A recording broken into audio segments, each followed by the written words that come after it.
It's often said that matter has properties of both particles and waves.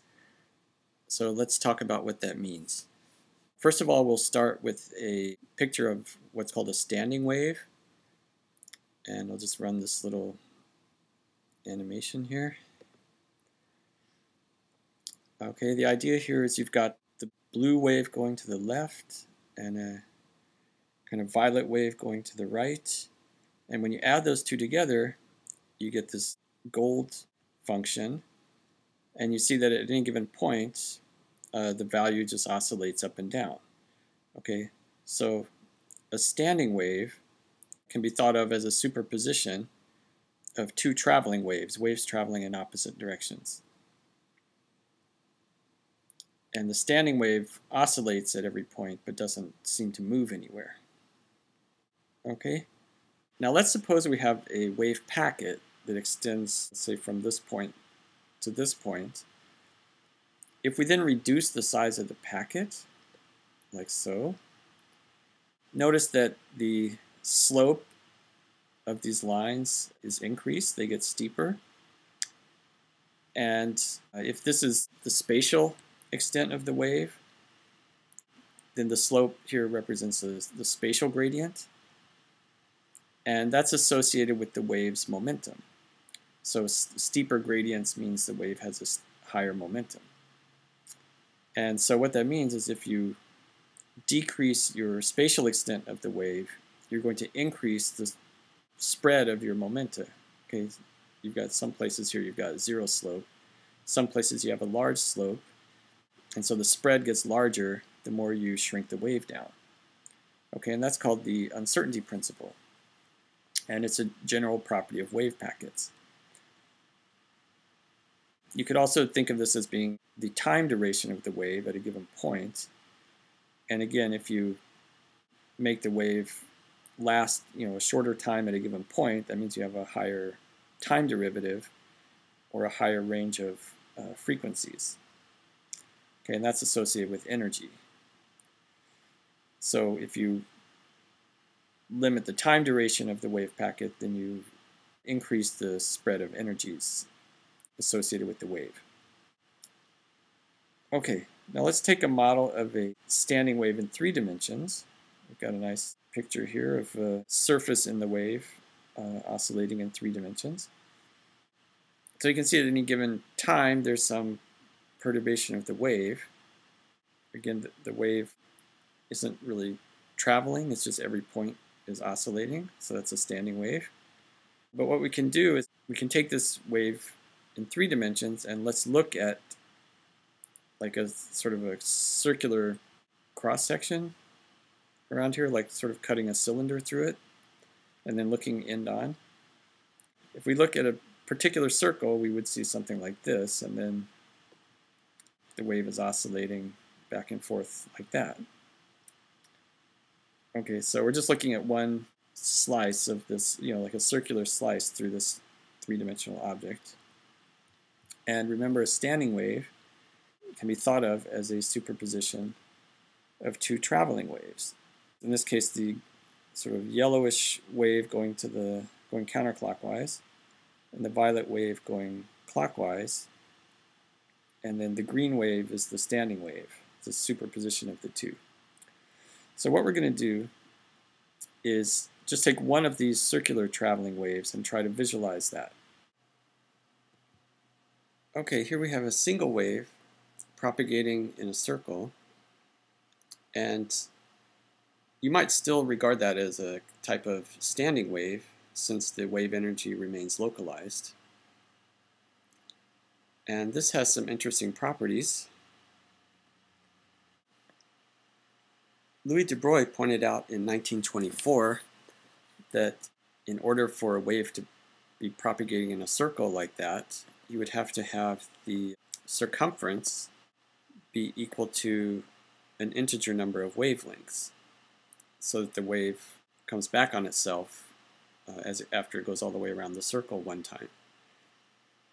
Okay, and then momentum, we already said, is proportional to 1 over the wavelength. So if you look at angular momentum, which is the radius times the momentum, that would be just proportional to this integer n which is just the number of wavelengths in the circle. So this means that the angular momentum is quantized, and de Broglie used that fact to derive the energy levels of the hydrogen atom.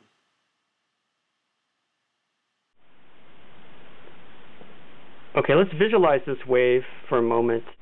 So it's not traveling in a circle anymore, but on a flat plane. And we see here the black lines here represent the wave crests, and this red line represents a certain distance, and because the wave speed is constant, that also represents a certain amount of time. Okay, and we would see the wave moving in a straight line like this. Okay, now suppose we have an observer who's moving perpendicularly to the direction of the wave travel.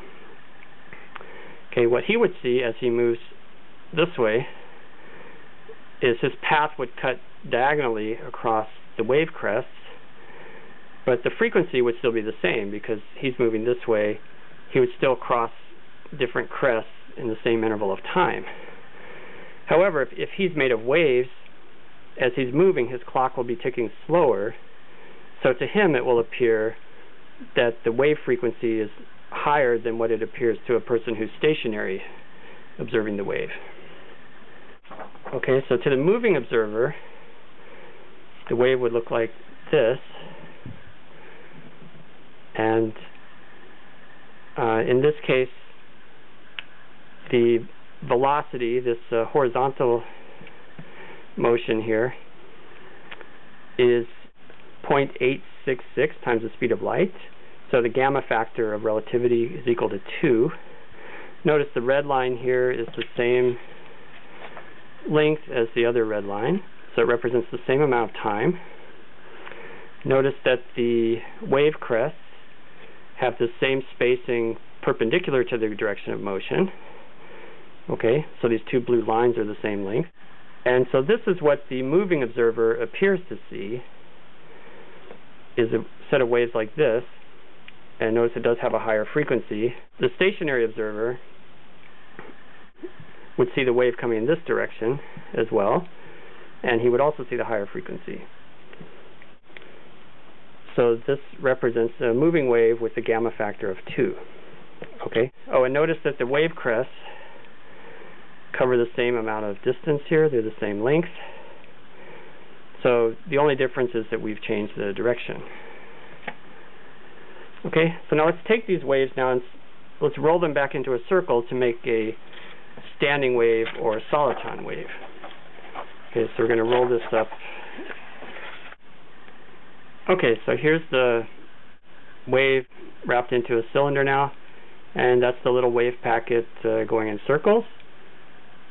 And one thing you should notice is that that red line that represents the time, notice that makes one complete revolution around the cylinder. So that's the time it takes for one revolution of the wave, and that's what we would call one tick on the clock. Okay, so that's how we measure time, is the clock ticks every time this wave makes a full circle.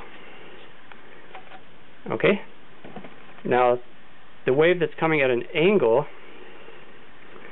looks like this. Notice that, first of all, the spatial extent is much less, and in fact it's 1 over gamma, or 1/2 the spatial extent of the original wave. The wave crests, of course, are still closer together. That's why the frequency is higher by a factor of 2. And if we look at the red line here, we see that now the red line only goes halfway around. Okay, so this clock would only tick half as fast, and of course that's what we know, that a moving clock ticks slower. Of course, for the stationary observer, if this is the standing wave, then for the moving wave, this length contraction and time dilation are in fact physically real. Okay, but for a moving observer, you might say, oh, it's just an illusion because the observer's clock is ticking slowly and he's moving across the wave. Okay, the catch, of course, of special relativity is you can never tell which observer is actually moving and which one is stationary, because in order to distinguish the two, you would have to know in advance what Doppler shifts to use when comparing measurements from the two observers. It's a catch-22 because you need to know the motion to compute the Doppler shift, but you also need the Doppler shift to compute the motion. So it turns out we can never tell who's moving and who's stationary. Okay, so what we see is that wave packets not only satisfy the laws of relativity, they also give us the wave properties of matter. A standing wave can isolate energy in one place. And that's the explanation of the wave-particle duality.